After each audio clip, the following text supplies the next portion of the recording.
First of all, let me say I'm greatly honored to be invited by the Jeffrey Cheah Institute to be one of its international academic advisory council. As you can see from the slide, I'm an advisory panel member of this organization called AMRO, which is based in Singapore.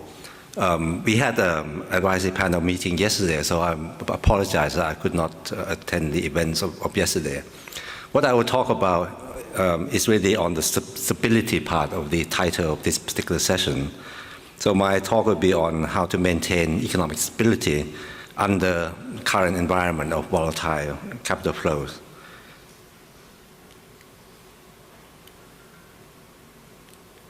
Okay. So 4 topics I'll talk about is the stresses that emerging market economies face from volatile capital flows, and then various strategies to deal with it from, first of all, of course, self-protection at the country policy level. And then there are different levels of safety net from the global to regional and bilateral. And then how to move ahead with the Chiang Mai Initiative multilateralization to make it more effective.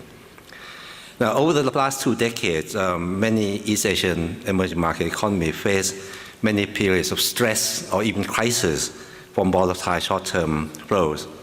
We had large inflows of short-term debt in the early 90s, and then this was associated with policy mismanagement by many countries, including, obviously, Thailand. And then this led to economic bubble, burst of the bubble, rapid capital outflows, and the Asia financial crisis. Since then, there have been periods of large and rapid short-term capital inflows, mostly portfolio investment, because now we understand the risk of short-term debt, so we try to protect against that. But then a lot of flows come in to portfolio investment. And these come in to search for higher yields and also a lot of liquidity available in the global economy, whether from leveraging or from quantitative easing policy by advanced economies. And there have also been periods of large and rapid capital outflows, such as after the closure of Lehman Brothers, or at signs of tapering in the US last year. Now, both the inflows and outflow pose challenges for macroeconomic policy to maintain economic stability, and pressures from volatility are particularly large for emerging markets, because emerging markets are medium-sized, so when you have rapid flows, whether in or out, there's a big effect on asset prices, whether it's exchange rate or stock market, real estate, etc. This is, in the case of Thailand, just roughly 4 episodes. Episode 1 is when there was huge inflow coming into the country, and that's when the exchange rate appreciated a lot. And because Thailand at that time, in 2006, relied a lot on export as a major driver of growth, so there was a lot of pressure on the central bank, on the government, etc. And they eventually introduced capital control in December 2006, which was not good, well designed, so there was a lot of problem.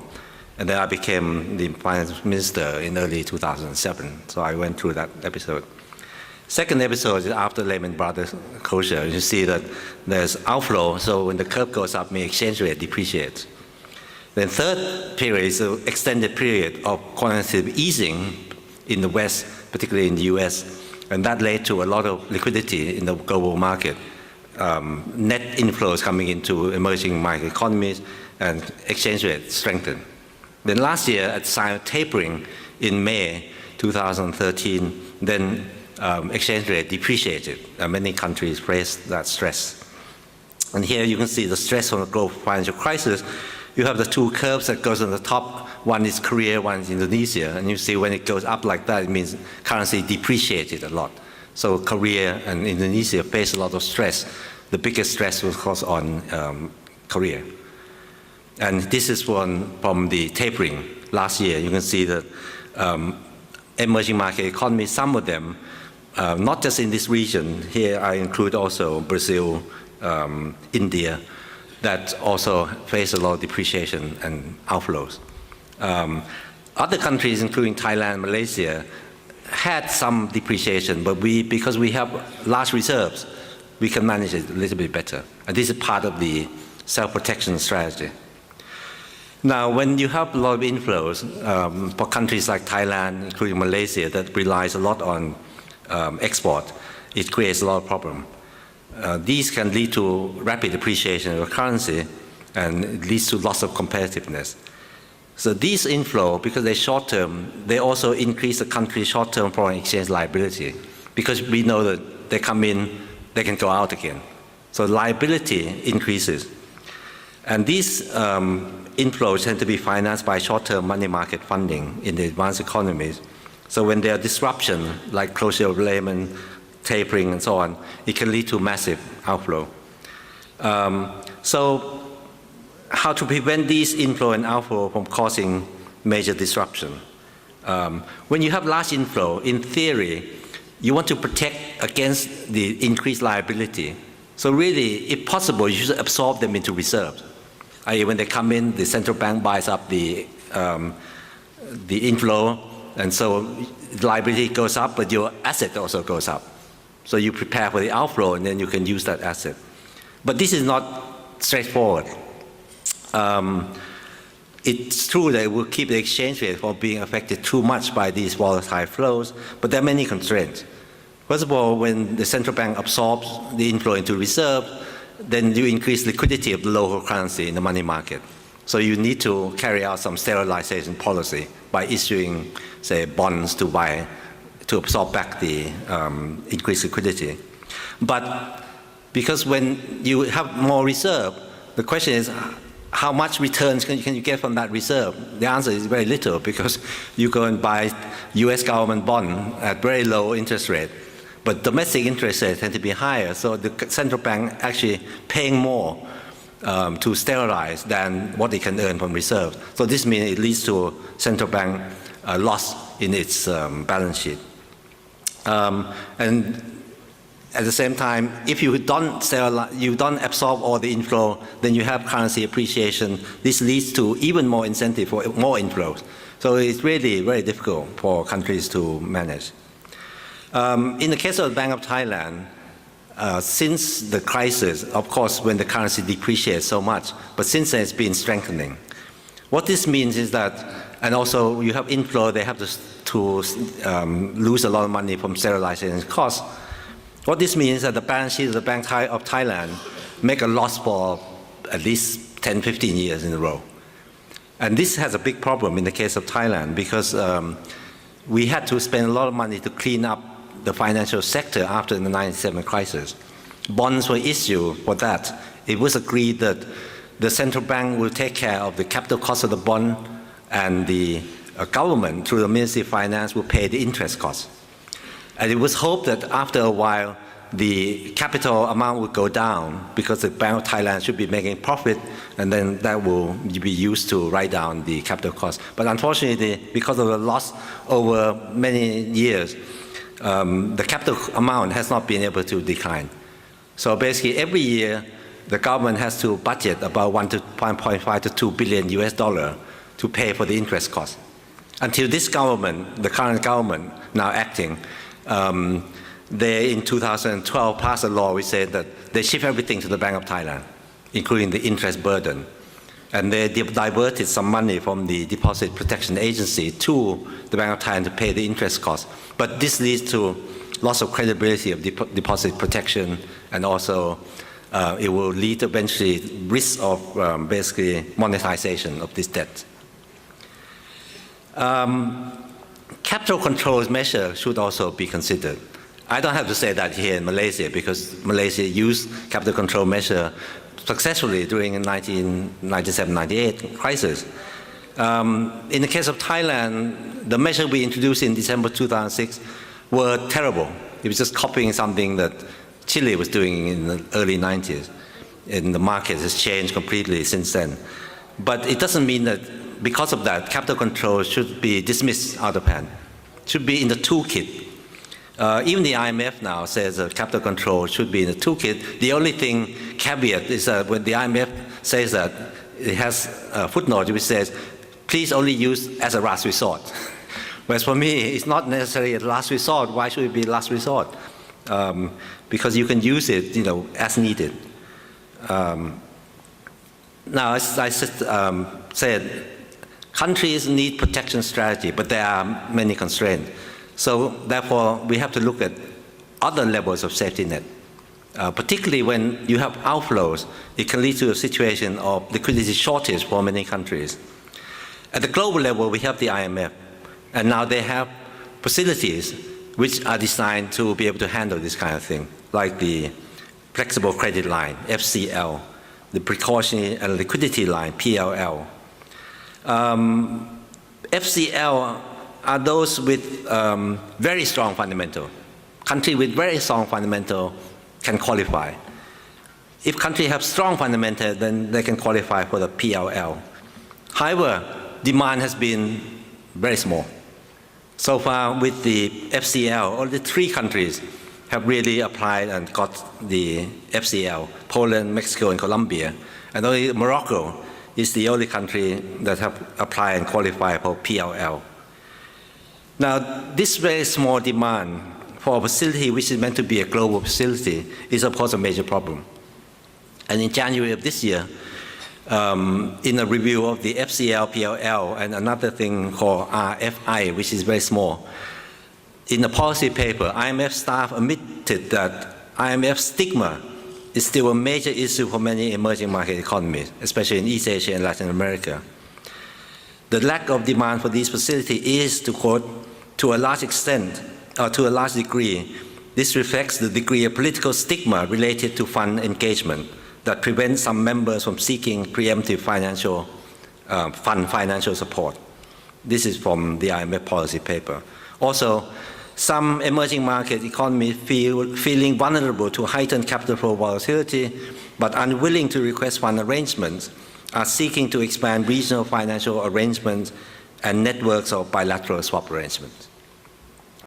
In East Asia, IMF stigma is easy to understand because the kind of measure they imposed on us during that time, us meaning Thailand that had to borrow from them, because they could not impose on Malaysia because you didn't have to borrow from them, were very harsh and completely opposite to what they did after the global financial crisis.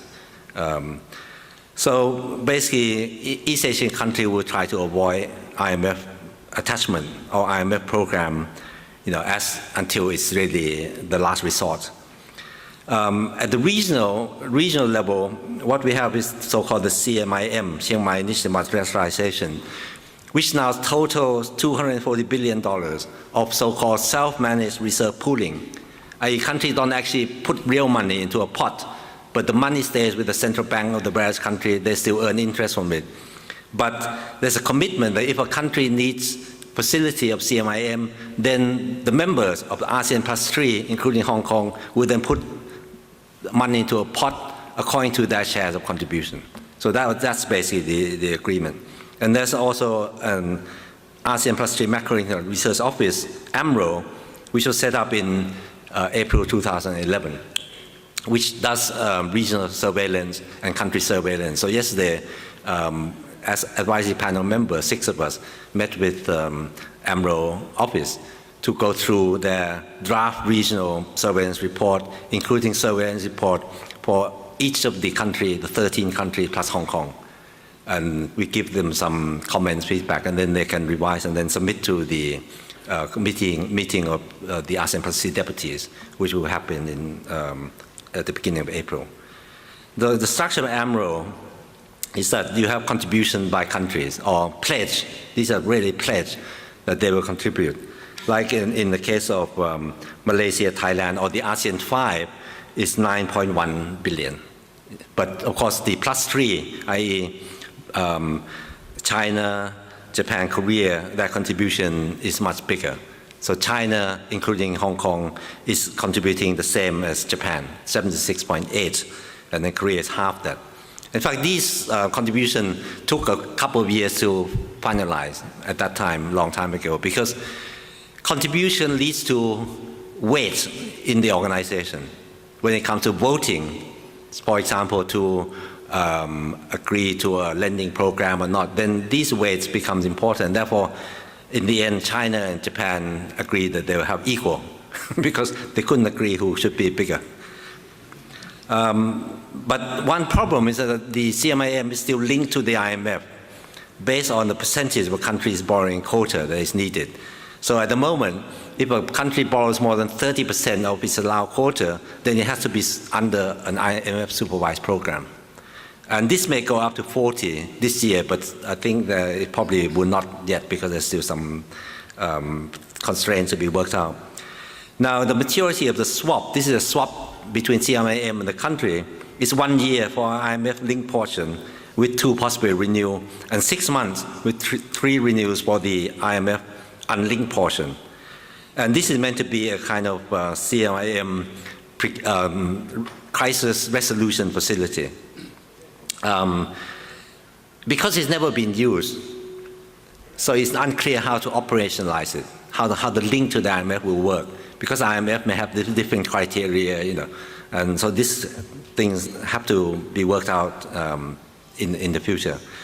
There's also to be another crisis prevention facility, similar to the PLL of the IMF. So this is going to be a kind of liquidity support facility, again, maturity of 6 months for the IMF unlinked portion, with 2 possible rollovers. And initially, the ministers of the ASEAN +3 said that there are going to be 5 criteria, which are simply copied from the IMF criteria for the PLL, the precautionary liquidity line. Detailed qualification criteria for CMIM PL, which is precautionary line, the liquidity support, remains to be worked out. And again, the criteria for CMIM and the IMF criteria, again, is unclear, still remain to be worked out. And I will talk a little bit about later about how to maybe move forward on this. And below the level of the regional safety net, we have the so-called bilateral. This became very popular because during the global financial crisis, countries like Korea, they had difficulty with liquidity shortage of the US dollar. And the way they went to solve it is to do a swap with the United States, the Federal Reserve, for 30 billion. And that's, after a while, seemed to help them. Of course, it's not just a swap, but they also allowed the currency to depreciate. And this led to a big increase in export and current account surplus, and that really helped to stabilize the currency. So now, more recently, many countries are pursuing the bilateral route. So, for example, in 2011, Korea expanded its US dollar 13 billion swap with Japan to a total of 70 billion US dollar. And Indonesia, just recently, last year, they had a new agreement on the swap. So it has a 22.76 billion bilateral swap agreement with Japan and 100 billion yuan, which is equivalent to $16 billion swap with China, and also a 10 billion swap with Korea. However, these bilateral are really, you cannot divorce them from politics. It's political. You may have a bilateral, but if, say, there are frictions between the 2 countries involved, then these bilateral can be, you know, it can be cancelled. And this is what happened, actually, in the case of Korea, when they had some friction with Japan about the territorial issue, then the swap were downsized substantially. Okay, so I think it's not good to rely on this swap. What we should be thinking about is to try to make our regional facility more effective.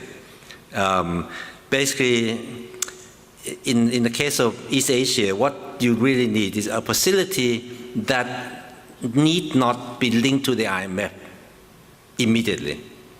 At the moment, 30% is unlinked, but 30% is too small. It's not enough. So what you need is to evolve the CMIM into both a crisis prevention and crisis resolution facility. So basically my idea is that when a country comes to CMIM to ask for a facility to prevent a crisis because they have liquidity problem, the money should be given to them quite easily, okay, quite easily. Without imposing very strict constraint, conditionality, etc. Because first of all, quick action is very important. When money is going out, if you take a month to think about it, it may make the situation much worse. Second, sufficient amount is very important. So it should be given to them because you can never a priori say that is this a crisis or is it temporary? Because in the case of Korea, their currency depreciated as much almost as in 97, 98. But at that time we say, okay, it's not really a full crisis, just a couple more minutes. And then when the money came to them, they basically solved their problem. So the idea is that if a country needs money for say 6 or 9 months, you should assume at first that this is temporary, unless you have very good information that it's really insolvency.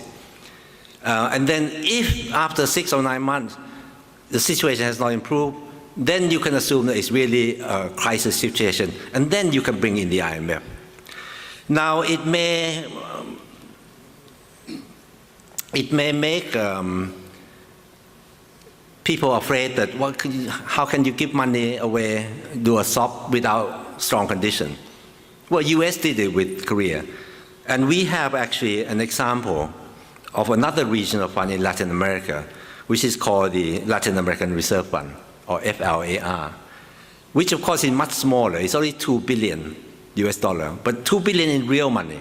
So the 7 countries actually put real money into a pot. They have no link to the IMF. When a country comes to request borrowing, it's almost automatic, no conditionality at all. And throughout its 30 years history, there has never been a single case of default.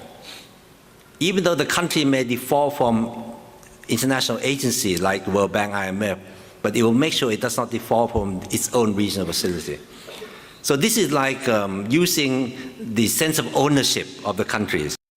Because they, like CMIM is a sense of ownership from ASEAN plus 3 countries, they will put the highest priority to make sure they don't default. Instead of imposing, offhand, very strong conditionality before they can access, you say, okay, we give you benefit of the doubt for 6 or 9 months. And then, I think if we do that, then countries will really feel that they have this sense of ownership, they would make it work. If after, say, 6 to 9 months, it does not get any better, then you can conclude that the probability is now very high that actually it's a real crisis. So in that case, you can bring in the IMF. Okay. In fact, bringing in the IMF in a crisis situation is probably better than AMRO or CMIM acting alone. Because then, if AMRO and CMIM, then it's East Asia country imposing conditions on East Asia, on the ASEAN country, basically, then this can create a lot of political friction. But you bring in IMF and say, okay, well, it's the IMF, conditionality. You can always say that we have to go along with what the IMF is dictating. So this makes it easier. Okay, so that's my talk. Thank you very much.